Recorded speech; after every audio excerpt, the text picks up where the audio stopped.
के इलेक्ट्रिक से मुतालिक तमाम मामलात हमारे इल्म में हैं। आपके प्रोग्राम के तवज्जुह से मेजर शेयर होल्डर्स को कहूँगा कि मुझसे रब्ता करें।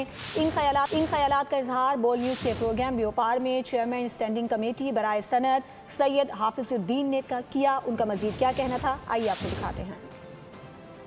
शेयर होल्डर्स हैं, खासतौर पे मेजर जो शेयर होल्डर्स हैं, आपके जरिए से उनको पैगाम देना चाहता हूं कि मुझसे राब्ते में आए। मैं इस सारे इशू को क्योंकि इंडस्ट्री में उनके 3-4 और ऑलरेडी इश्यूज को टेकअप किया हुआ है मैंने। इसी किस्म के और भी बहुत से इश्यूज हैं जो पेंडिंग हैं।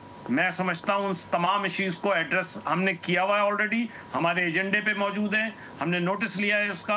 और अगर ये इशू भी अब मेरे सामने आएगा तो मैं इनको कॉल करूंगा, मैं SECP को भी कॉल करूंगा और इस इशू को थ्रेश आउट करवाऊंगा।